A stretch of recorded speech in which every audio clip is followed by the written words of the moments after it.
ﷺ consolation, ease, by taking him on this trip. And this trip happened directly from Makkah, from the Kaaba.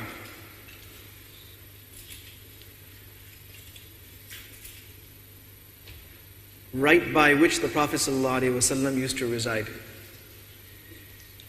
So Allah subhanahu wa ta'ala says, Subhanalladhi asra bi'abdihi laylan min al-masjid al-harami ila al-masjid al-aqsa alladhi barakna hawlahu linuriyahu min ayatina.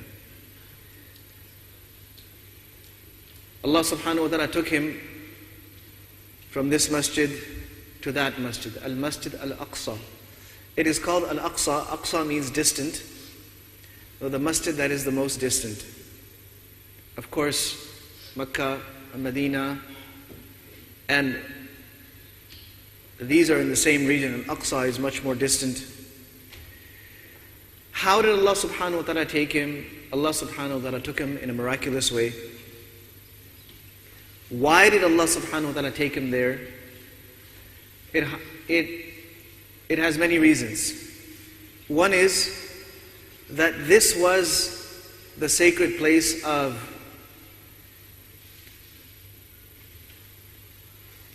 all the previous Anbiya alayhimu salatu wasalam, from the time of Ibrahim alayhi salam till, and possibly even before that, all the way up to Isa alayhi salatu wasalam. This was their sacred place. Anbiya alayhimu salatu wasalam had spent their lives there. They had grown up in that area. They had passed away in that area. Many prophets ﷺ were buried in that region.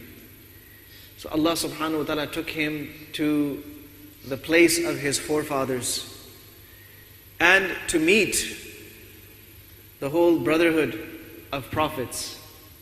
How many prophets came? Only Allah subhanahu wa ta'ala knows the real number. There's one narration from Salman al-Farsi radiallahu anhu that there were some 124,000 or 120,000. One narration mentions 220,000.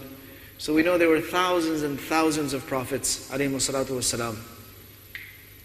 They all came to different parts of the world. They all made an effort.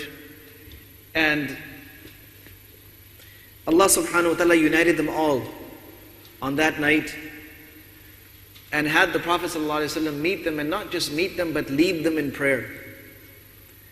So it was to express to them and express to him that he is not just a prophet, he is not just the last prophet to come in this chain of prophethood, but he is the leader of all prophets. He is Imam al-Anbiya. So the Prophet ﷺ led them all in salat.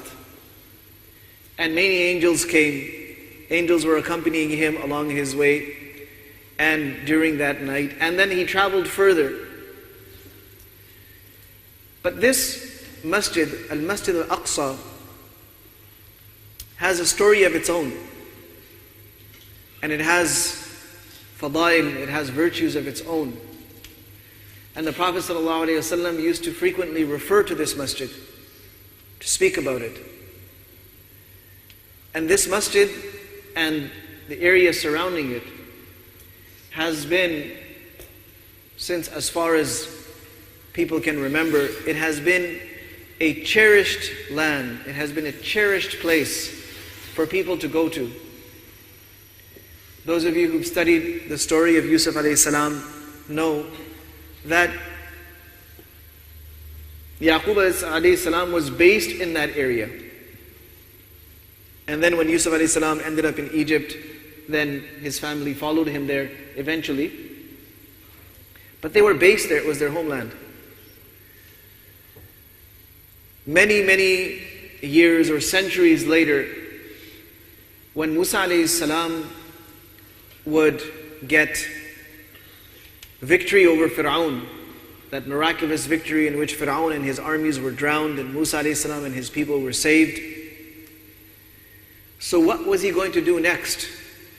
Allah subhanahu wa ta'ala commanded him to go back to Bayt al-Maqdis, to this sacred land. And in the Quran it is called Al-Ard Al-Muqaddasa. the sacred land, the pure land, the esteemed land. So it's a long story. The idea is not to go into the stories, but imagine Musa alayhi salam migrating with all his people back to that land, even though they had already been from the time of Yaqub alayhi salam. And for centuries after that, all the way till the time of Musa alayhi salam, they had been in Egypt. Now he's taking them back. But what has happened? That land is now overrun by tyrants and oppressors. And the followers of Musa alayhi salam, the Bani Isra'il, they do not have the strength or the courage to stand up to them. Even though the help of Allah is with them, but they don't believe that. They don't have that conviction in their heart that yes, Allah has saved us from something as terrible as the reign of Fir'aun. So of course He's going to help us here. These people are nothing in front of Fir'aun.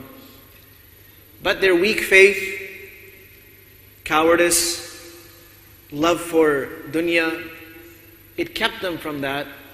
And when they refused to listen to the instructions of Musa alayhi salam, and those amongst Musa alayhi salam's people who were loyal to him, who wanted to please Allah subhanahu wa ta'ala, when they refused all of this, then Allah azza wa jal punished them. And how was that? Allah subhanahu wa ta'ala made them get lost, wandering about in the deserts for the next 40 years. And even in those deserts, Allah subhanahu wa ta'ala took care of them. But their entry into Baytul Maqdis was delayed by 40 years. That's a whole generation. During this time, Musa alayhi salam passed away. Harun alayhi salam passed away. And the disciple of Musa alayhi salam, who was with him, when you read Surah Al-Kahf, you read about Musa alayhi salam going to meet Al-Khidr. So he had his disciple with him.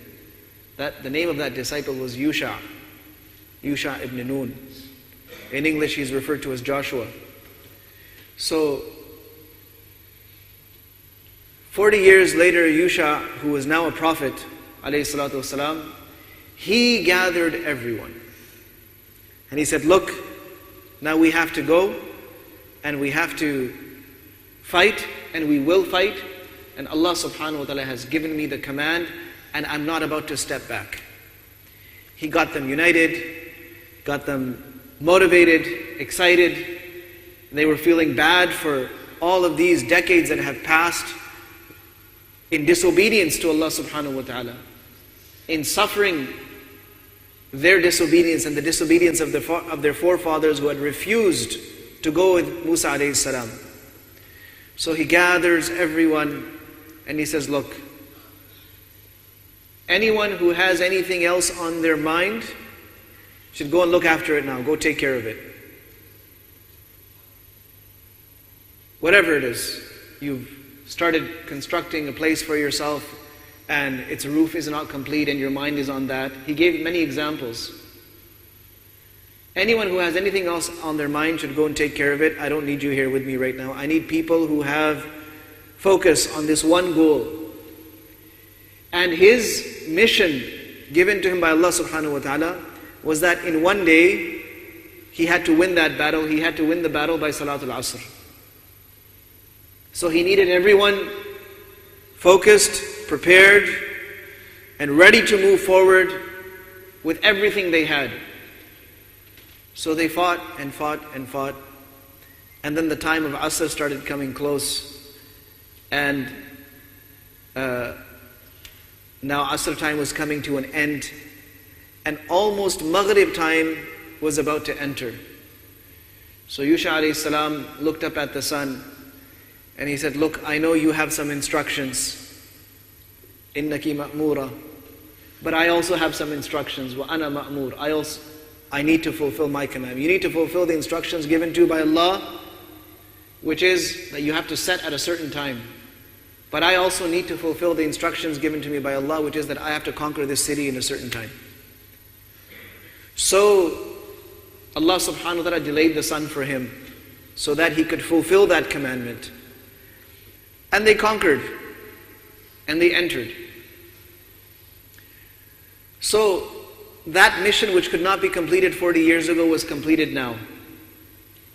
And then Bani Isra'il got settled there.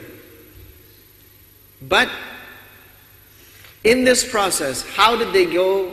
How did they enter? What attitude did they have? They were making mistakes and blunders the whole time. At that time, they were not allowed to touch the wealth that they had accumulated from the enemy. But some people who were in there, they had stolen some. So, all of that money, the gold and silver, it was put on top of a hill. Allah subhanahu wa ta'ala would send some lightning, it would come and scorch it, and it would be burnt. And that was the sign that their battle was accepted. But they went and the fire didn't come. So Yusha alayhi salam said, someone has been dishonest. So I want the leader of every tribe to come and do bay'ah on my hand, put their hand on my hand, like you do when you pledge allegiance. They all came, they put their hands on their hand.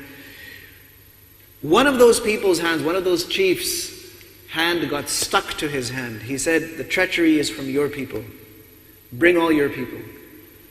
So then that tribe came, everyone came and put their hand on his hand, and the hands of 2 people got stuck to his hand. He said, it's you guys. Go and search their belongings.